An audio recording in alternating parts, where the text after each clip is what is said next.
Happy Saturday. Since tomorrow is Valentine's Day, we are bringing a historical love story out as our classic episode today. This is Gertrude Stein and Alice B. Toklas, who we first talked about on February 14th of 2018.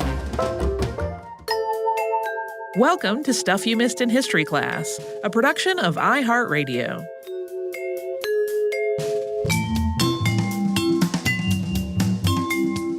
Hello and welcome to the podcast. I'm Tracy V. Wilson. And I'm Holly Fry.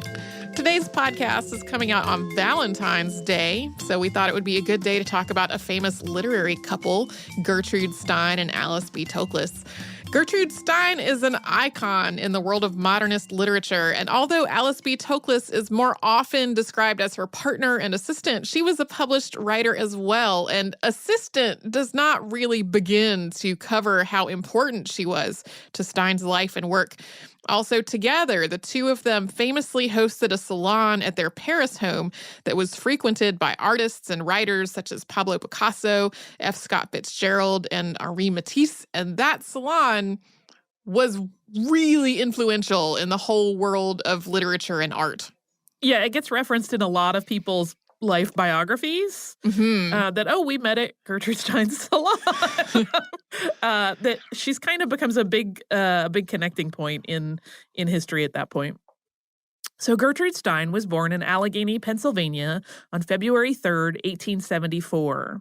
She was the youngest of 5 children. She had 2 sisters and 2 brothers. And her father was an immigrant to the United States, having moved here from Bavaria in 1841. The family was Jewish, and although they belonged to a synagogue, they were not particularly observant. Gertrude's family moved back to Europe for 5 years when she was still a baby. And when they returned, they started out in Baltimore, where Gertrude had relatives on her mother's side. Eventually, though, they moved to Oakland, California, and they lived really comfortably there, thanks to her father's investments and rental properties and streetcar lines. They were a pretty well-off family. Gertrude Stein is the person who coined the famous phrase, "There is no there," and it was in reference to Oakland. Out of context, people tended to interpret it as being dismissive of Oakland as a city, but it comes from Everybody's Autobiography, which she published in 1937, and it's really more about the painfully nostalgic experience of trying to go home again and finding that everything has changed. By the time Gertrude was 17, both of her parents had died, her mother in 1888 and her father in 1891. After her father's death, Gertrude's oldest brother, Michael, inherited the family businesses. He took her and her siblings with him to San Francisco, where he was a division superintendent of the Market Street Railway. After about a year, Gertrude, her brother Leo, and her sister Bertha all moved back to Baltimore to live with an aunt. Gertrude and Leo were very close, and when he got into Harvard, she went to Cambridge, Massachusetts with him.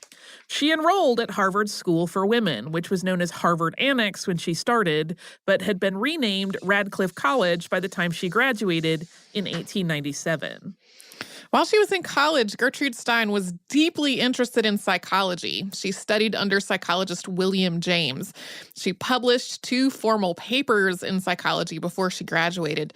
The first of them, which was her first published work ever, was, quote, Normal Motor Automatism, which she co-authored with Leon Solomons. This paper detailed a series of experiments in automatic writing. So the subjects would have their hand resting on a planchette. They would focus their attention on something else, like reading a story, and let their hand write on its own. And just to be clear, since automatic writing also has some paranormal connotations, they were interpreting the writing that resulted from these experiments as the work of the subconscious, not as the work of some kind of spirit. There were no Ouija boards present in these. And this work in the psychology lab influenced Stein's later writing. James's own work in psychology influenced her as well, particularly the idea of a stream of consciousness, which was first described in his 1890 The Principles of Psychology. We're going to talk more about that later. After graduating from Radcliffe, Stein went on to Johns Hopkins Medical School. She started there in 1897.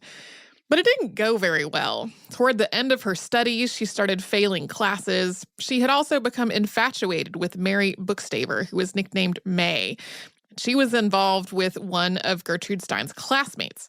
May did not return Gertrude's affections, and Gertrude had already really been struggling with depression, so all of this together left her feeling really dejected and despondent, and a fictionalized version of May Bookstaver would be part of some of Gertrude Stein's later creative work.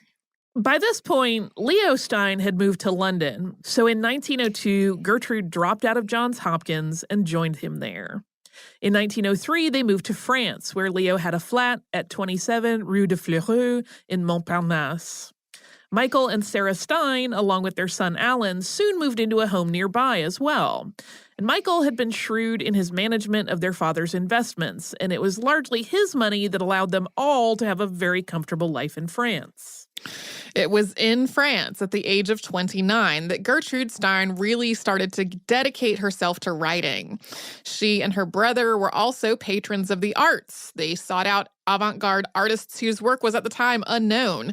This developed into a massive collection of modern art by people who would become really famous. They were basically buying art from people who nobody knew about at the time, and then later on those people would have a serious name for themselves.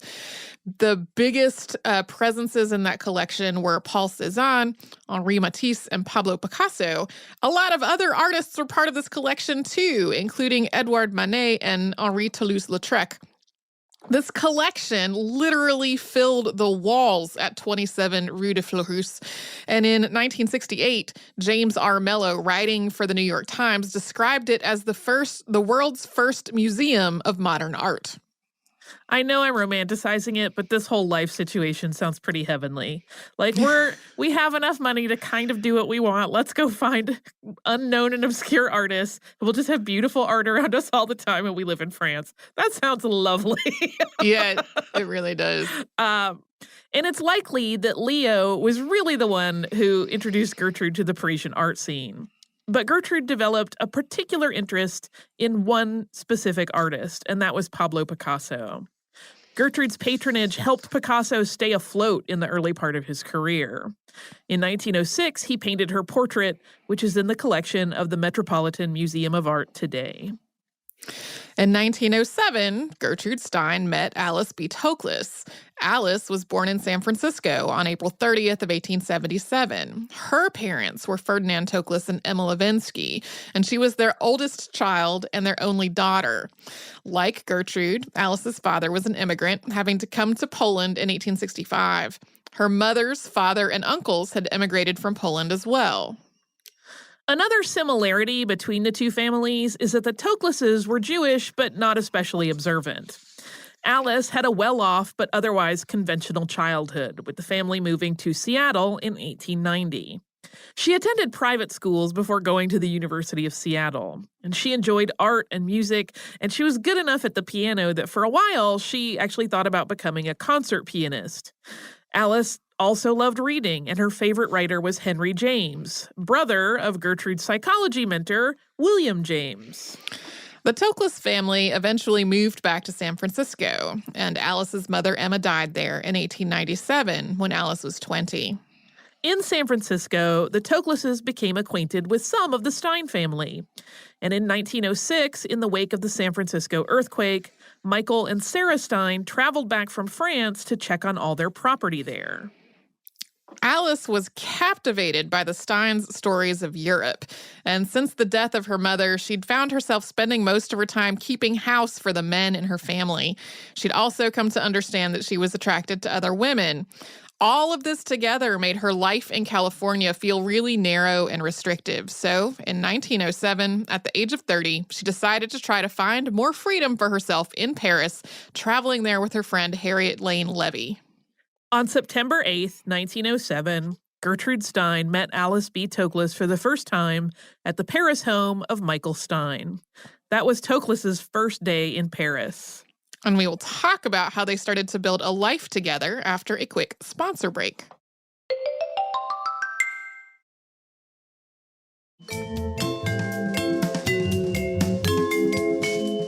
After meeting in 1907, Gertrude Stein and Alice B. Toklas formed a friendship that developed into a loving relationship that would last for almost 4 decades. Stein focused on her writing and on her connections within the Paris art scene, and then Toklas supported that work. She offered encouragement, she transcribed, she typed, she made corrections, she managed their household and their life together. Even though they often had a hired cook, Toklas was also very skilled in the kitchen, and she did petit point embroidery, including in designs that Pablo Picasso created for her. So cool. 2 years after they met, Stein published her first book, 3 Lives. One of the pieces in it is a novella called Melanctha, and it's about a woman of the same name who is described in the book as a mulatto and her relationship with a black doctor.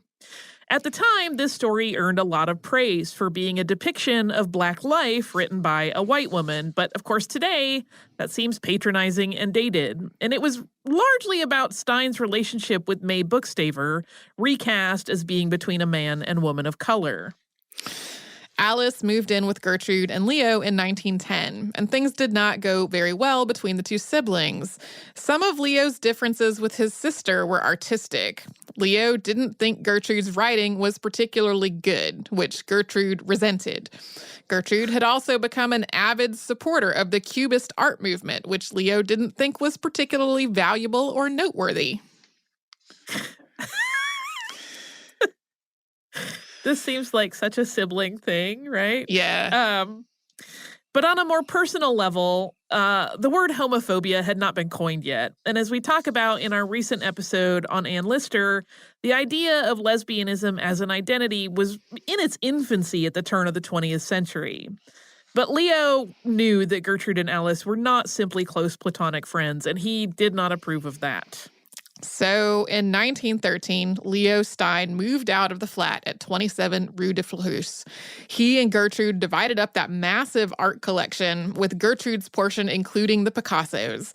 When they were done, Leo wrote to his sister saying, quote, "I hope that we will all live happily ever after and maintain our respective and due proportions while sucking gleefully our respective oranges." During their time living together, Gertrude and her brother had been regularly hosting artists in their home, but Leo had been the more outgoing, gregarious one. Gertrude had mostly stuck to the background.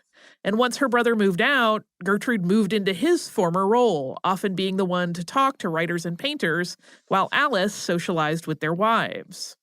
A lot of Stein's work from the 19 teens was inspired by Cubism, that very geometric, abstract movement that was inspired by art from Africa and the Iberian Peninsula. Cubism distilled life down to geometric forms, and in the movement's earlier years, you could usually still recognize what the original subject of the painting had been. So, for example, Picasso's La Demoiselle d'Avignon, for example, is obviously a group of nude women, but they're also painted in a very angular and flattened way. By about 1910, though, Cubist painters were doing what was called hermetic or analytic cubism. And this had a lot of overlapping angular shapes, often in a very monochrome palette, with the real subject that had, been the starting point for the painting being barely discernible, if at all. Stein did with words what the Cubist painters were doing with paint and canvas. Rather than trying to write descriptively in a conventional way that reflected real life, she distilled things down to little bits and seemingly disconnected words. A good example is 1914's Tender Buttons, a collection of experimental hermetic pieces arranged into objects, food, and rooms. So, to give listeners a sense of what this was like, Dog from Objects reads, quote, "A little monkey goes like a donkey. That means to say, that more size last goes. Leave with it. A little monkey goes like a donkey." Stein's work was also heavily influenced by William James's ideas of the stream of consciousness, which we mentioned earlier. As James described it, a person's states of mind change, but all these states connect to one another. And within these different connected states, ideas and words repeat themselves, but their meaning changes through that repetition and through their relationships to each other.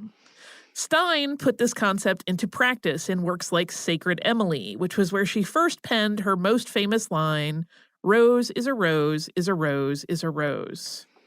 Sacred Emily was written in 1913 and published in the book Geography and Plays in 1922.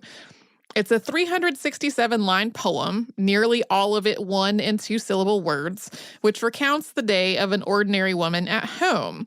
The lines are really choppy and they're repetitive. 7 lines in a row are just the word pale, P-A-L-E, by itself. Some lines build on each other. So one portion of it reads, quote, "Put something down. Put something down someday.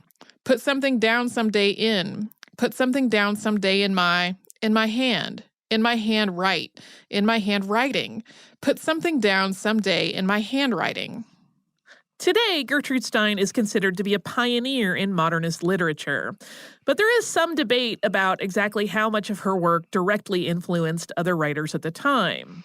Stream of consciousness became its own style of writing, connected to but still distinct from the stream of conscious idea in William James's psychology work. James Joyce wrote Ulysses after being exposed to Stein's work, but it's not completely clear whether he intentionally followed her example. On the other hand, Stein's Cubist and Hermetic work definitely had its detractors, the same kinds of criticisms that you will hear about Cubist art or modern abstract art in general. Just as people describe abstract art as not art or as just blotches of paint or whatever, people described Stein's writing as unreadable nonsense that didn't mean anything and had no value. She kept at it, though. Stein and Toklas went to Majorca at the start of World War I and then returned to France in 1916, where they volunteered for the American Fund for the French Wounded. Stein learned to drive, and she and Toklas started delivering hospital supplies to outposts in rural France. Back in Paris after the war, Stein and Toklas were still hosting their salons. They were still buying art, although now people like Picasso and Matisse were too famous for them to really afford. Stein really kept her focus on the avant-garde, and they turned their attention to finding lesser-known surrealists to buy their art. It was also after World War I that Stein coined the term lost generation for the American writers who had come of age during the war and were making a name for themselves in the 1920s. She said she'd heard a garage owner refer to young people as a génération perdue, which means lost generation, and then later on she brought it up in a conversation with Ernest Hemingway, saying, "You are all a lost generation."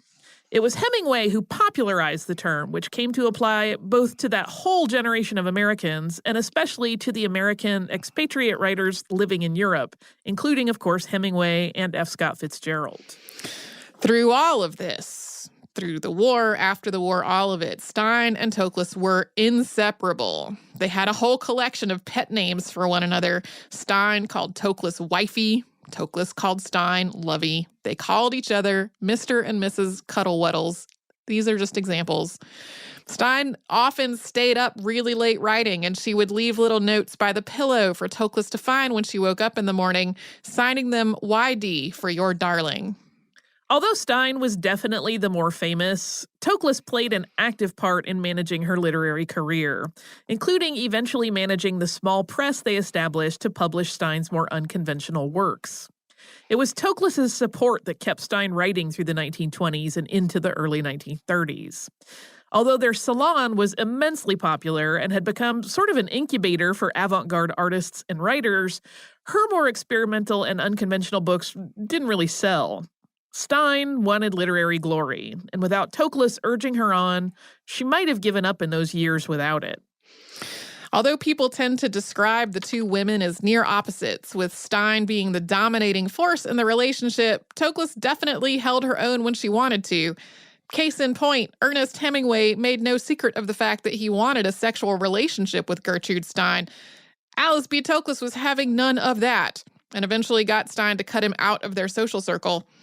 Their relationship, though, also was not a continual honeymoon with never a crossword. Multiple people who knew them commented on Stein and Toklas's ability to have really blistering fights. In 1933, Stein published her most commercially successful work and her only bestseller, the autobiography of Alice B. Toklas. It is her most conventional book, except that it calls itself an autobiography, and it's written from Alice's point of view, but Gertrude is the author, and it's largely about Gertrude. The book also gave Gertrude Stein a chance to write about herself as a genius without being like, hey, y'all, I'm a genius.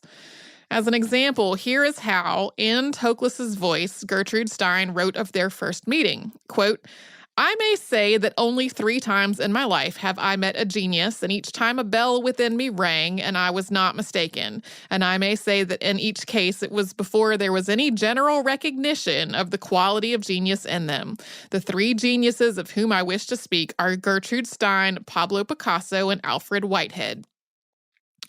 The autobiography of Alice B. Toklas also really emphasized Gertrude Stein's purported personal influence on the Cubism school of art, something that highly offended a great many Cubist artists. There's part of me that's like, man, I wish I had that kind of confidence. While both women had been well known in Parisian artistic and literary circles, this book made both of them internationally famous, Stein as its author and Toklas as its purported subject. They both traveled back to the United States so Stein could carry out a sold-out lecture tour. This was a huge publicity event that included newsreel appearances, tea with First Lady Eleanor Roosevelt, and meetings with such famous names as Charlie Chaplin. This would also be Stein's last visit to the United States. After a quick sponsor break, we will get to their lives during and after World War II, which, in what may surprise some listeners, the extent of which surprised me, includes a heavy dose of supporting the Vichy government and its collaborations with Nazi Germany.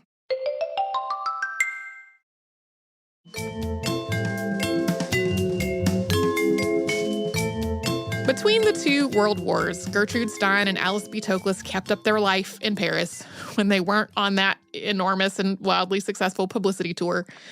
They hosted their salons, they traveled, they kept on collecting art. They were also fond of dogs, and they had several as pets during their life together.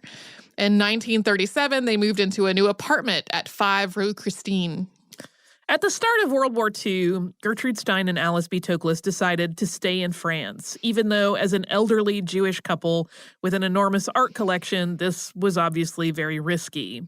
And it was not a decision that they came to easily. They fretted back and forth about it through much of 1939 and 1940. Ultimately, they stayed, and then they left Paris for the French countryside, where they had a house in Billigny. A lot of people ask them why they stayed. Because, I mean, really, that is a lot of risk factors for being in France during World War II, right? They have their age, the fact that they are gay, they have the huge art collection, like all of this together.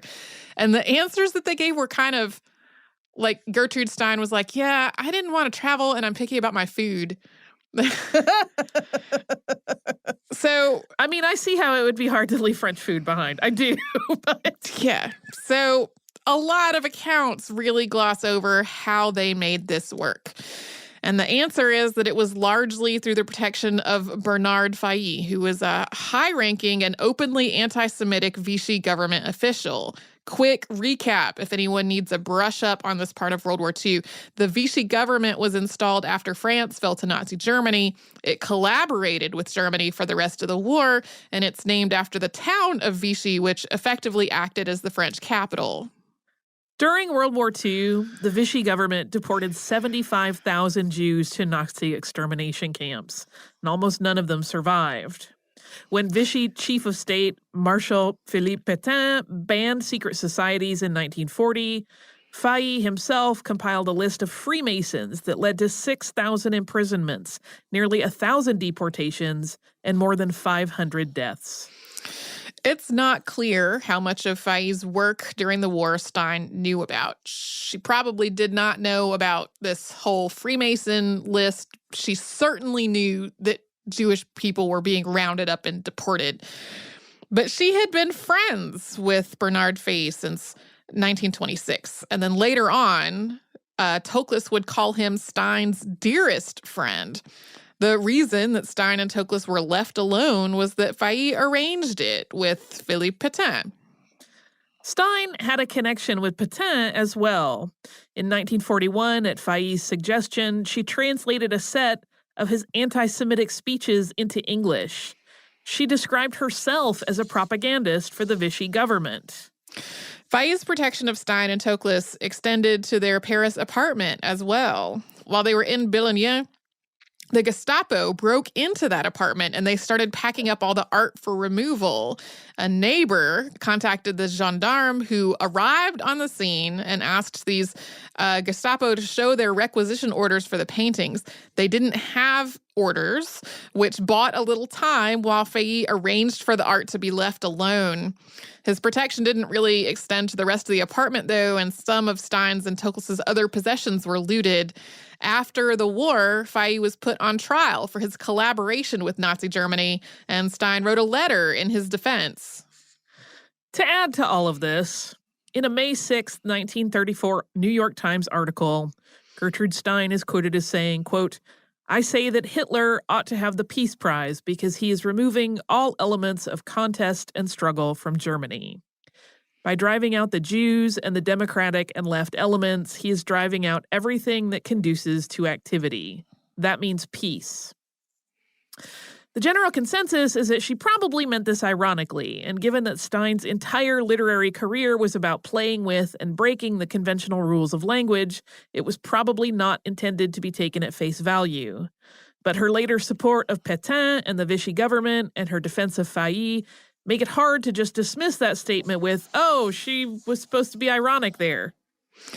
At the same time as all of this, I mean, she made steps that clearly seemed to support fascism and the Vichy government. Stein and Toklas were also both huge supporters of Allied troops in both World War I and World War II. They really took a lot of American GIs under their wing, acting almost as godmothers. Wrote them letters, hosted them in their home, and for Stein's part, she wrote a lot of laudatory poems and stories about Allied soldiers and French resistance fighters during World War II. We don't know how Stein's views might have evolved after the horrors of the Holocaust became more fully known. Not long after the war, she was diagnosed with what turned out to be inoperable stomach cancer. She died during surgery on July 27, 1946, at the age of 72. By the time she died, her body of work included novels, short stories, poems, plays, memoirs, and opera librettos. She is buried at Père Lachaise Cemetery in Paris.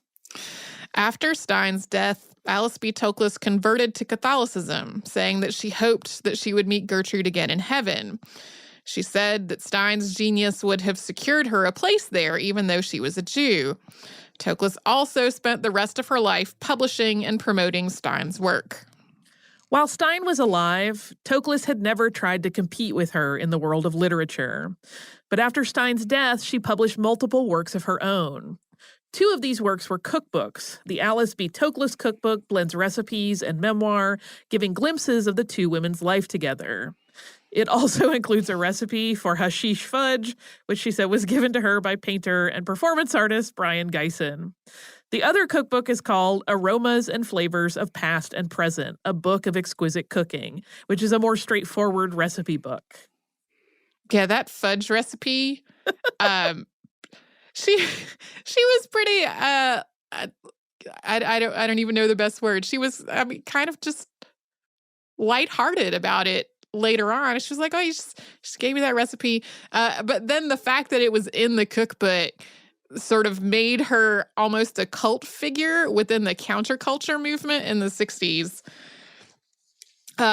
Toklas also wrote an actual memoir called What Is Remembered, which came out in 1963, and it chronicles her nearly 40-year relationship with Gertrude Stein, ending with Stein's death. Alice B. Toklas published work in magazines and newspapers as well. After Stein died, Toklas often struggled to make ends meet. Aside from Picasso's portrait of Stein, which was bequeathed to the Met, Toklas had inherited nearly the whole art collection, with Stein's nephew Alan as co-beneficiary. The will included a provision that Toklas could sell pieces of the collection if she needed to, but she didn't really want to. She tried to keep as much of the collection intact as she could, and she lived off the generosity of friends.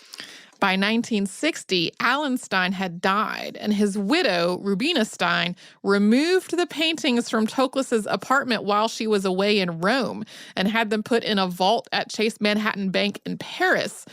Rubina Stein's argument was that the apartment was not a safe place for these paintings. And it is true that by this point, a lot of these pieces had become very valuable, and they were uninsured and being kept in a private residence without a lot of security. But at the same time, Rubina Stein took those paintings while Toklas was away, and she was motivated in part by Toklas having sold some of the Picasso drawings, which she was allowed to do. So Toklas got back from Rome to find an apartment with bare walls, and she was ultimately evicted from that apartment because of her extended time away. So she was simultaneously without a home and without the option of selling off paintings to support herself. Toklas's last years were difficult. She had very little money. She was in increasingly poor health, in addition to having disabling cataracts and arthritis. She died on March 7th, 1967, at the age of 89, and now she is buried at Père Lachaise Cemetery in Paris next to Gertrude Stein. A year later, the rest of the art collection was sold to the Museum of Modern Art Syndicate, with a few pieces sold through art dealers. When Gertrude Stein died, she left her literary archives to the Beinecke Rare Books and Manuscripts Library at Yale University. And a lot of those papers were made public for the first time in the 1980s, which led to the publication of Baby Precious Always Shines, Selected Love Notes Between Gertrude Stein and Alice B. Toklas, which was edited by Kay Turner and came out in 1999. These notes are mostly from Stein, and 8 of them are from Toklas. So to close out, here is one of these notes, which was from Gertrude to Alice. Quote, "Dear, it is not queer that I love her here in my heart, in me all through." That was a lovely way to end an episode that had an upsetting Nazi foray into Nazi territory. Yeah, it becomes one of those engaging pieces of history, right? Where it's a figure that a lot of people have looked up to and really enjoyed, and it is hard to face some of the negative parts of such a person's life, but important. Well, and I knew that they had basically been able to survive in France in the position that they were in because they were protected by this one Vichy government official. I think a lot of people can conceptualize, and it doesn't create a ton of cognitive dissonance because it's like, okay, you needed to survive. This person had the ability to help you. You might accept their help, and it's like awesome from your safe armchair to be like, oh, I would never do that because that would violate my principles, but you don't actually know. But like when it got into, and then she was translating all of these anti-Semitic speeches into English, and she made a number of statements that obviously seemed to be in support of fascism. That's when I went, oh man, I did not realize we were going to ruin Gertrude Stein for some people today.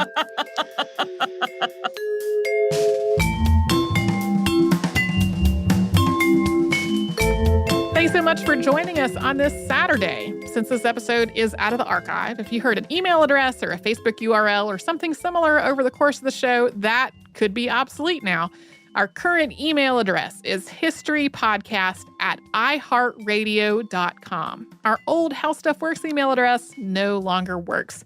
You can find us all over social media at Missed in History. And you can subscribe to our show on Apple Podcasts, Google Podcasts, the iHeartRadio app, and wherever else you listen to podcasts. Stuff You Missed in History Class is a production of iHeartRadio. For more podcasts from iHeartRadio, visit the iHeartRadio app, Apple Podcasts, or wherever you listen to your favorite shows.